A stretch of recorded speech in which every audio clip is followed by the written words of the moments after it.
could only see equal to how it's wired. If there's no circuitry for patterns in the brain, then you don't see reality, right? It's called pattern recognition.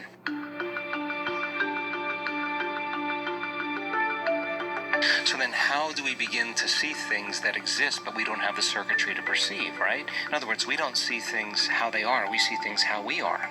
So you spend the majority of your life narrowing your focus on everything material in this three-dimensional reality. You see objects, you see things, you see people, you see bodies, you see places, and our senses plug us into the three-dimensional reality. So everything that's known to us is wired in our thinking neocortex.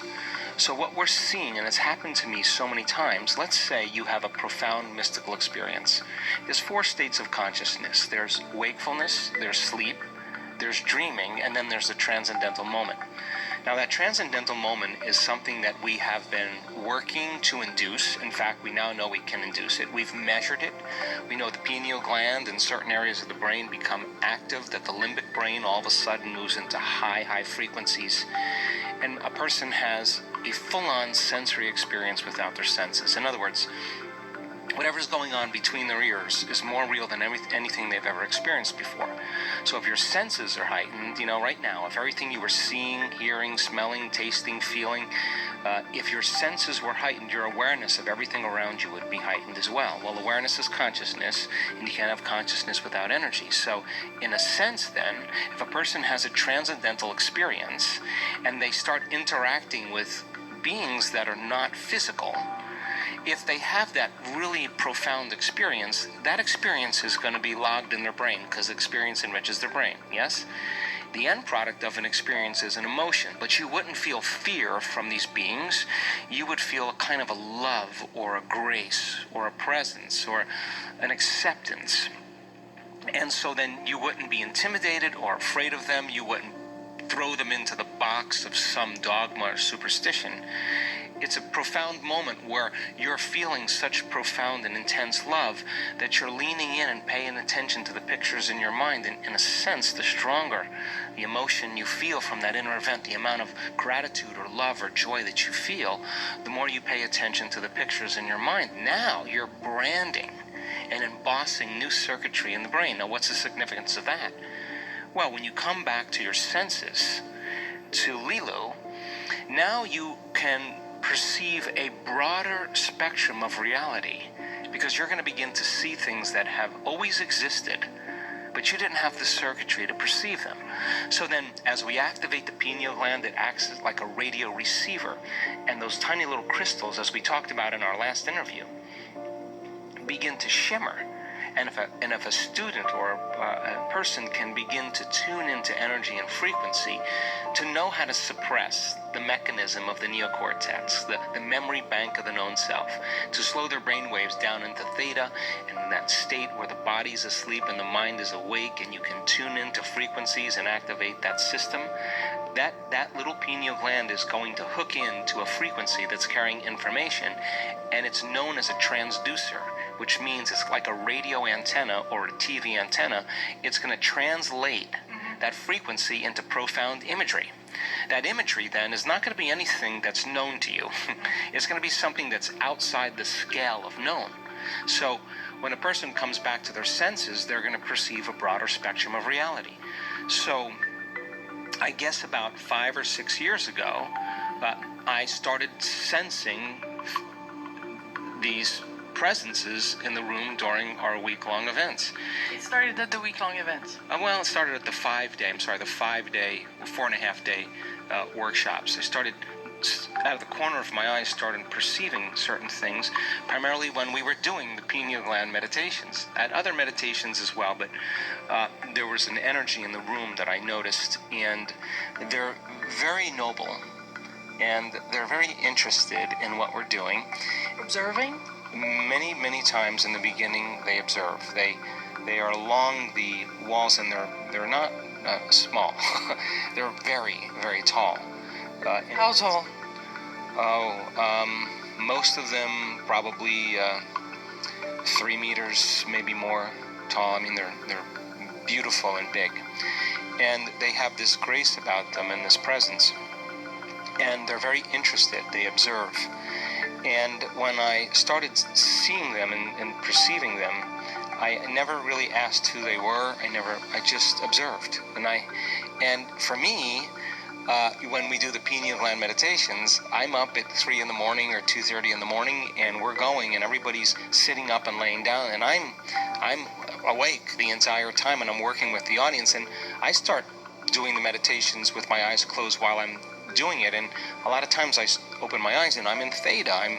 The door between the conscious mind and the subconscious mind is wide open, and in a sense I'm dreaming with my eyes open, and all of a sudden I start perceiving things. Well, when that started happening, people started reporting things back to me, and sometimes it was kind of cool because we started getting stories of 2 different people in a room of 1,000 people saying, I saw this incredible thing, and the other person saw the exact same thing, and I saw something very similar. I never said it, but all of a sudden you're starting to get a collective noticing something happening. Well, I was getting ready for the day at one of our events, and as I was waking up and moving around and I was between worlds, they started talking to me, and they said to me, we can only lower our frequency to a certain point. We can't lower our frequency anymore, our energy anymore, because we would change our consciousness, and we love ourselves too much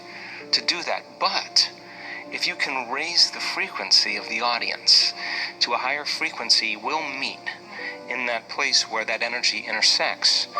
And so there's an invitation or a door for them to move through or to exist as. And You think they've been supporting your work? yeah, I don't know if they directly support my work, but I'll tell you that maybe the better word to use is they approve of it. And there would be like an older sister, an older brother that totally loves you and sees that you're really making an effort, you're making great strides, and they're just a little bit higher on the spiral, you know? So if you have a coherent heart and you're able to manage that and sustain the heart coherence, the field around your body begins to expand up to 3 meters wide, and that frequency, that coherent frequency, is like a Wi-Fi signal. You got a signal now. And at the same time, once energy makes it to the heart and it goes to the brain, and you teach a person how to create a coherent brain and be able to suppress the mechanism of the thinking neocortex, the memory bank of the known self, teach a person how to operate from their limbic brain and tune that pineal gland into frequency and allow that pineal gland to lock into a frequency. Now you have a Wi-Fi signal as well, and it can read information. And these beings, I was doing this event in Florida, in Amelia Island. It was an advanced advanced follow-up. And this is people that have done advanced workshops, and the event was called Dreamtime, that we're up from 11 at night till 8 in the morning for the mystical. And if you don't want to do the mystical, don't come. But I'm going to be messing with your sleep. And I stay up the entire night. I'm watching the entire audience, and we're keeping them between worlds, between wakefulness and sleep in that theta realm. And many people have very profound transcendental experience. That's why we're doing it. And I was trying to think of a way to explain this to the audience, and I had just finished the morning. I hadn't done my meditation, so I went into my room, I sat up, I did my meditation, and then I laid down.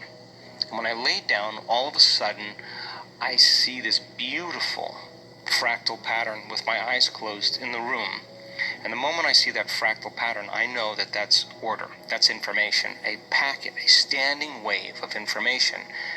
And I sense it, I see it with my eyes closed, and then it unfolds, like it rolls out, and this beautiful being is standing right next to me. And I'm sitting there with my eyes closed, and I say, oh shit, like holy, like, whoa. And I hear it laugh, and it sounds like a symphony, like a harmony.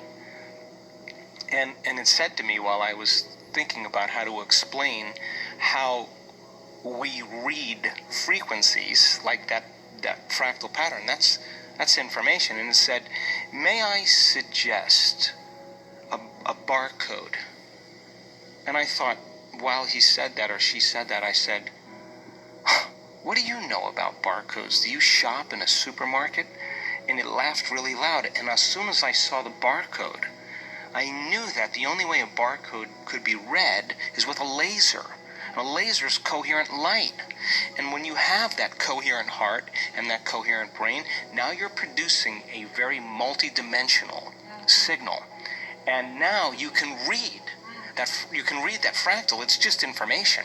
It's coming from source, and it's flowing down into patterns, and your pineal gland is actually going to take that and transduce that into profound imagery. That's what it's going to do. So it's like a barcode. So then, as we begin to create more coherence in the brain, more coherence in the heart, you're creating a very profound laser, a Wi-Fi signal that can allow you to read information. You can't read it if you're separate. You can't read it if your brain's incoherent. You can't read it if your heart's incoherent. And so the more coherence and order you have, the more the experience gets enriched, because you can't read that information unless you're ready for it. That's the point. So as people start getting through this and they start having very profound moments, and they're now opening their heart, and they can sustain heart coherence, and they know how to create brain coherence. That's the formula. And now they have a laser. They have coherent light and information that can read information that exists beyond the senses. And the pineal gland, once activated, will transduce it into profound imagery. And whether you see it with your eyes open or your eyes closed, doesn't matter, because it's more real than anything you've ever experienced.